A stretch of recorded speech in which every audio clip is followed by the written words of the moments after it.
Hello and welcome back to the Time Podcast. Today I have Jasmine with me and I have Manon with me from GetAboutAble or GetAboutAble as some say. Jasmine and Manon, would you mind just giving us a few details about your background and what you actually do with GetAboutAble? Okay, I'm Yasmin Gray. I'm the founding director of GetAboutAble, which I founded in 2015. Following a lifelong of traveling, but over 20 years traveling with a disability and my frustrations about how difficult it was to get accessible travel options. And I have to apologize. It's Yasmin, not Jasmine. Here we go. Good start from me. Sorry about that, Yasmin. And Manon, what's your functionality within GetAboutAble? Oh, hi. I'm Manon David. I'm originally French, living in Australia at the moment. I'm the coordinator for the Accessible and Inclusive Tourism Conference in the Asia Pacific.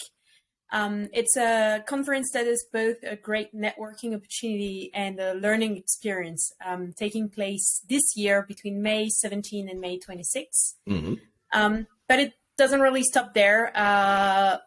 There's a lot more to do around ACAP as well. So I hope I'll get a chance to say a bit more about this later. Awesome. Yasmin, can you maybe share a little bit of the experience that you had before founding GetAboutAble?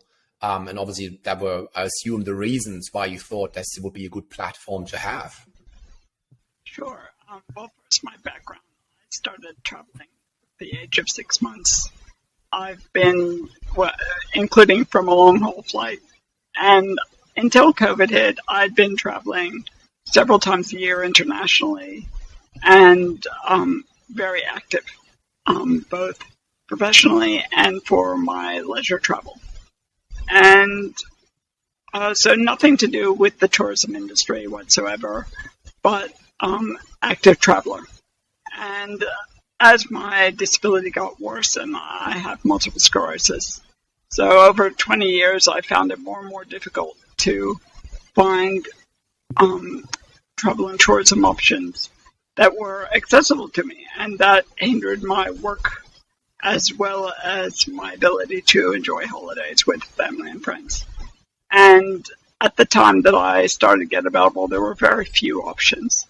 It's great to see that as the years have gone by, there have been more and more platforms dedicated to accessible travel. And what we love about GetAboutAble is that it's a showcase, and where we actually showcase other entities that focus on their local areas or a specific disability or the like. And we help the mainstream travel and tourism industry better cater to people with access needs, whether that be mobility, hearing, vision, neurodiversity, whatever it is. And why was it difficult or in previous years? Was the information not out there? Was the product not there? It's not so much the product. I specifically prefer mainstream travel and tourism. And it's because the information is out there, and very often the operators don't understand how accessible they are, and what we like to say is inclusive tourism, because it's not necessarily about compliance or having, right doorway width or the right ramp inclination. It's about how you welcome your customers. It's basically boils down to good customer service, understanding your customers, and what you can do to make their experience as pleasant and enjoyable as possible. And realizing that people with disability is 20% of the customer base. Yeah, we spoke about that in our little pre-chat. So you compared accessible travel industry segment to Chinese inbound, and we realized that Chinese inbound, and this is pre-COVID figures, I would assume, obviously, Chinese inbound is less, actually. So it's actually a big piece within the market. Why has it been disregarded so much over the years? What do you think? My personal thinking is that it's not well understood, and that there's a fear because of regulations and compliance. There's a fear that you're not doing it right, or that it costs too much money to really address the issue properly. And what we at GetAboutAble really focus on is not the compliance. It's about the customer service. Mm-hmm. It's really about, understanding that, saying, hey, we welcome people of all abilities. And here are the facilities we have. They may or may not be accessible, but we'll do our best to make it an enjoyable experience for you.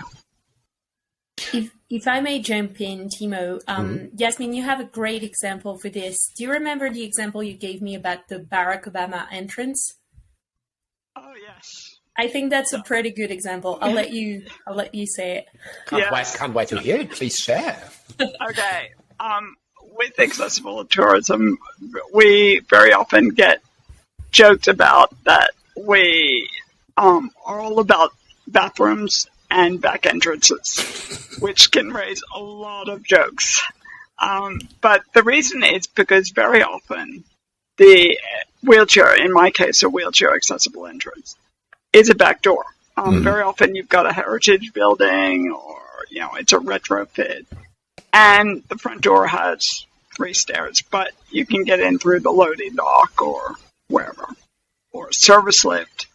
Anyway, most places, if you're lucky, they'll apologize that they're taking you in the service entrance. Some, just take you in without apology or anything.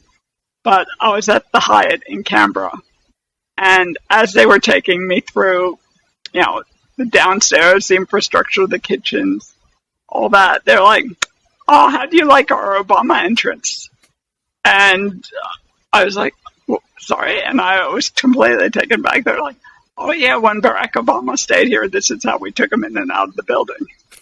And it was really interesting how I suddenly felt, a bit important, instead of being, the goods, the luggage, the throwaways, which is so much of the experience of people with disability.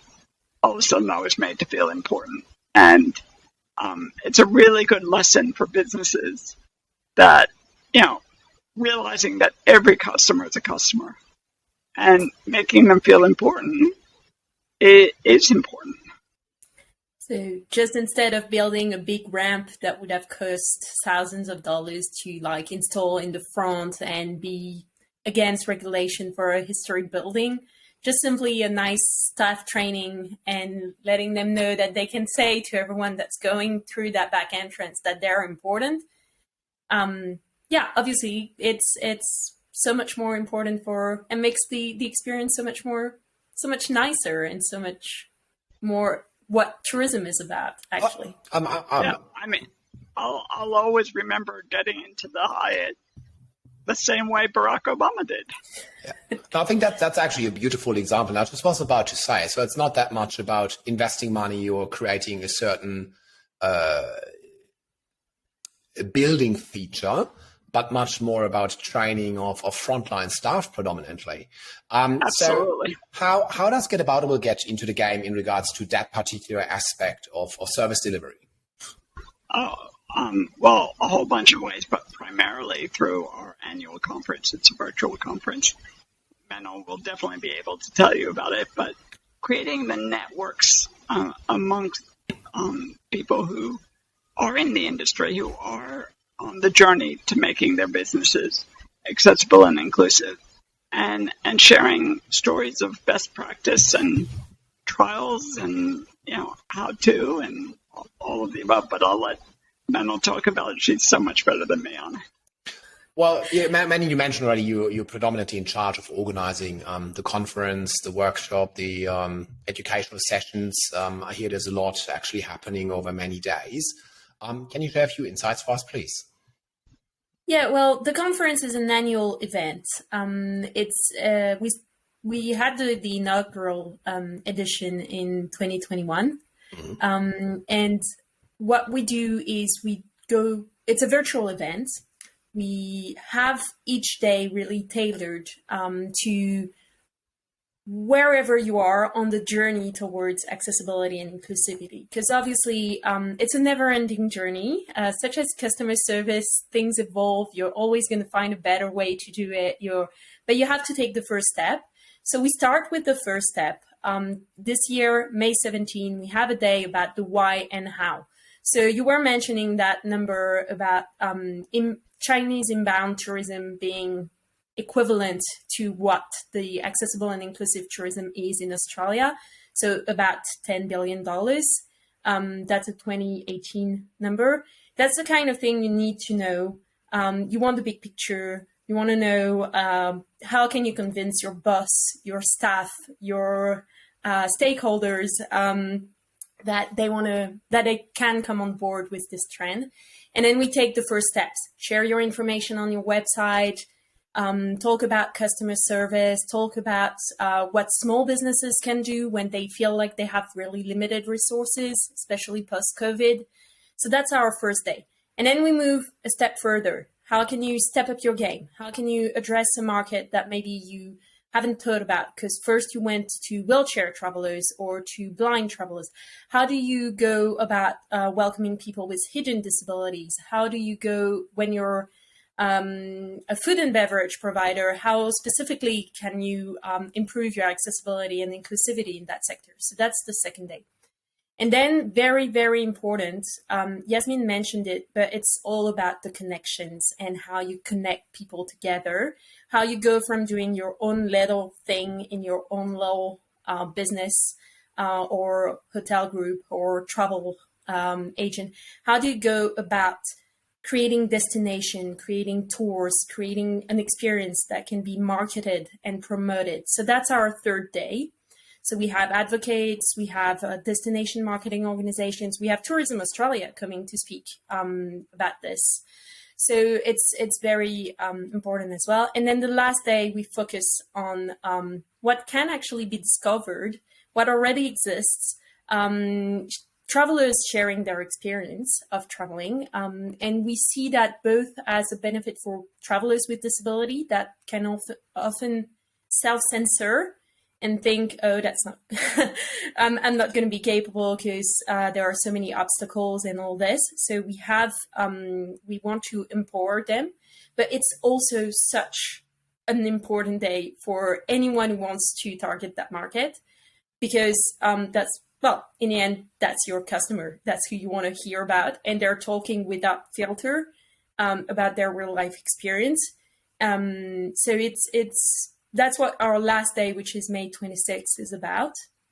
And then we have a lot of around those learning sessions, which, by the way, are available both live and recordings. So you can also it's 3 hours a day. So you can watch 1 hour during your lunch break and then watch another hour later and then watch a quick session of 15 minutes when you're in the train or waiting for an airline or whatever. You can share that with your staff for training.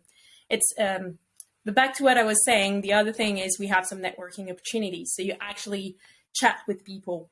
We have Zoom coffee chats. We have a live opportunity. We're in Sydney on May 26th, so people can come and see us. We will be at the ATSA Independent Living Expo. So yeah, we really, really want to make this about creating connections, because that's how you get so much more forward on the journey, really. So from my understanding, the conference is kind of an opportunity to build up an educational library for your frontline staff, back of house staff as well. And people who might be aware of this only after mid-May would be able to access that. Absolutely. I don't know, in June or something as well? In June, in July. Actually, we still have people accessing the 2021 recordings. We just moved platforms and we sent an email to everyone who had bought the recording, and I've seen a surge in views following that email. So I can tell you that it's very much still active, that library of content in 2021. That is wonderful. So you mentioned already travel agents, hotels, destination managers. Who else is the conference or the workshop for? Honestly, we have we have a lot of small sessions. They're all under 45 minutes, except the two keynotes that are 1 hour. So we made it short and targeted. So we have something for everyone. We have something for tourism providers, and that can be like the manager of a big hotel group, or that can be a small tourism provider that has 1 or 2 staff. We have something for destination marketing organization. We have things for researchers at university, obviously travelers as well. I know it can sound like a bit of, oh, who are you targeting here? But we have, like, with those 4 days and with those sessions, if you just go through the program, I'm sure you'll find something right for you. We have a 15-minute session on how do you get people to actually click on the book now thing. How do you get your visitors to finally click on that book now when 20% of your potential market has a disability? Mm-hmm. So how do you, when you see the money that you put into improving by 2%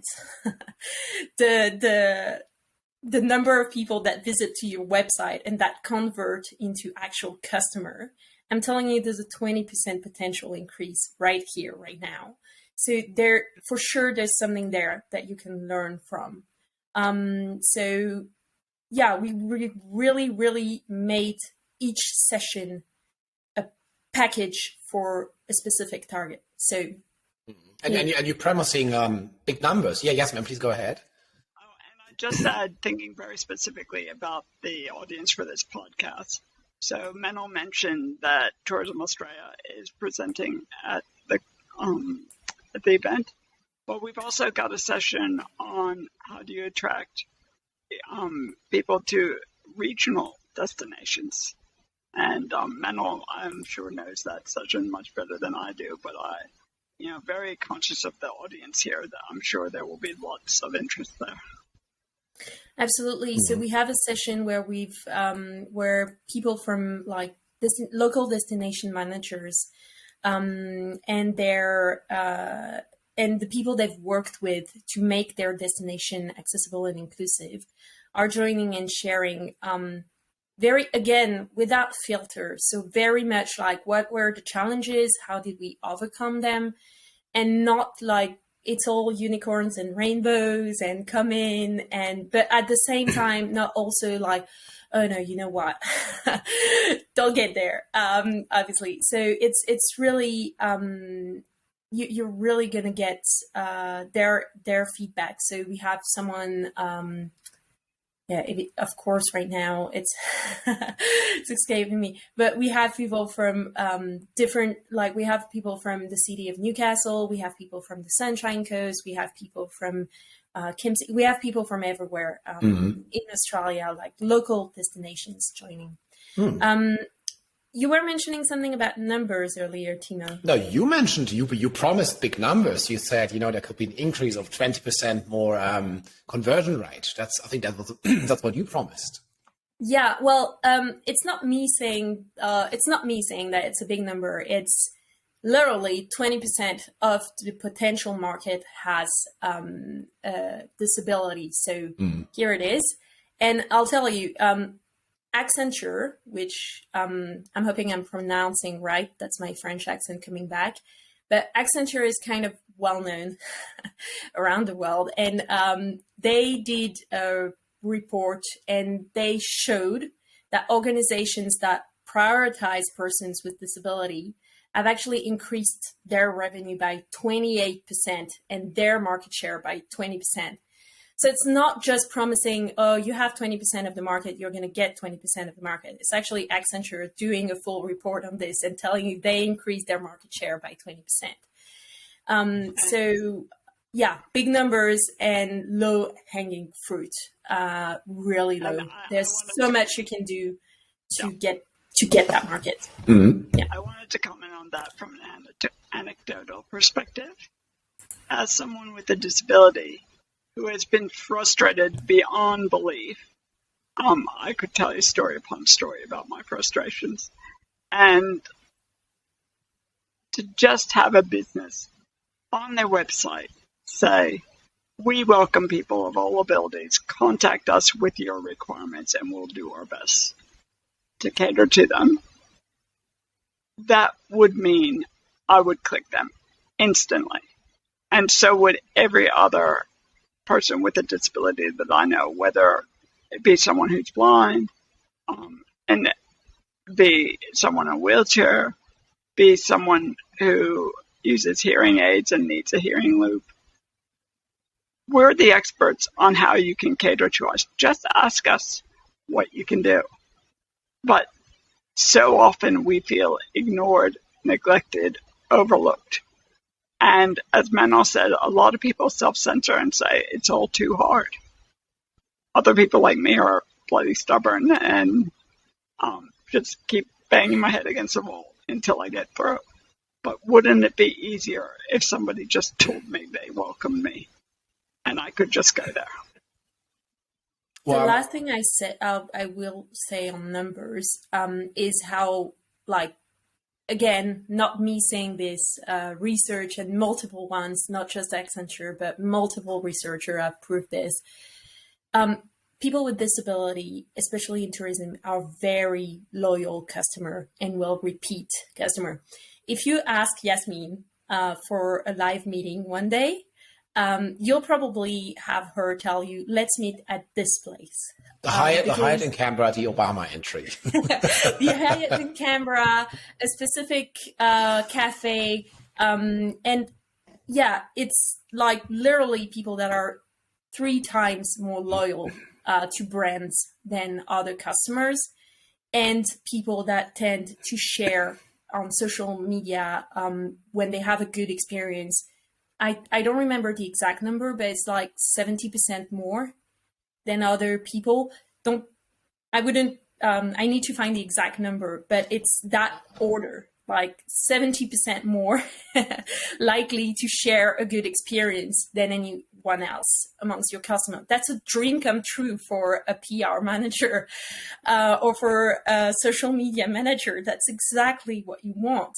And you don't even have to be perfect to do this. So I'm going to spoil a bit of the conference, but in one of the sessions, one of our speakers, Christopher Karis, he shared that example of a cafe where what they actually did was list everything that was not accessible. So we have a few stairs, we have a short, like, because it's a building that we're renting, we have a small door entrance and we can't really do much about this. What happened was, actually, they got a great crowd of people that, because they had the information, they could make the choice to come. And so people started showing up. And then they got a huge reputation on TripAdvisor, on Google Advice, on Google Reviews, on all this, saying, oh, how inclusive is the staff. They always make an effort to try to make everyone welcome. They really tell you when they can do something, they will do it for you, and all this. And they're never out of business, never. So, yeah, really a market worth targeting, and really big numbers. Well, so in a quick summary, what I'm hearing is one aspect is obviously the business aspect, the hard dollars and the profit line in the end, which is amazing. And you've mentioned a few numbers, and I'm not quoting you on the 70% for PR, but very impressive numbers. So it totally makes sense from that point alone to look more into inclusive travel. But I also hear, especially from you, Yasmin, all the personal benefits that can be gained from some people making an effort around inclusive travel, and therefore giving the ability, to just enjoy yourself. Pardon me. To just enjoy yourself much more while you travel, either for business or for leisure. Going back to time, where it's all about mentoring, where it's all about learning for the future, career future of an individual, but also for the industry. I think what we discussed today so far is really spot on of what we're trying to achieve in the industry. And the last question to the both of you, what's the dream? Where do we go from here? Yasmin, I'll let you answer that first. My dream is that people with disability are welcomed to participate in tourism, and marketed to, the same as any other traveler. The same as somebody with glasses, the same as somebody with a family, the same as somebody, I don't know, same-sex couple, any demographic you can think of that you see in tourism marketing. Why don't we see that with somebody in a wheelchair, somebody with a guide dog, somebody with a cochlear implant? And it's not that you're not noticing them, it's that it is so rare. I mean, just as Manuel talked about very big numbers, I think only 7% of people with a disability had seen any advertising that depicted someone like them. And you can't be what you can't see.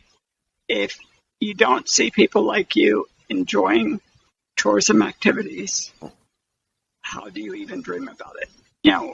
In the tourism industry, you always talk about the dreaming phase. Well, a lot of people with disability don't even dream. And I find that tragic as someone who is a lifelong traveler.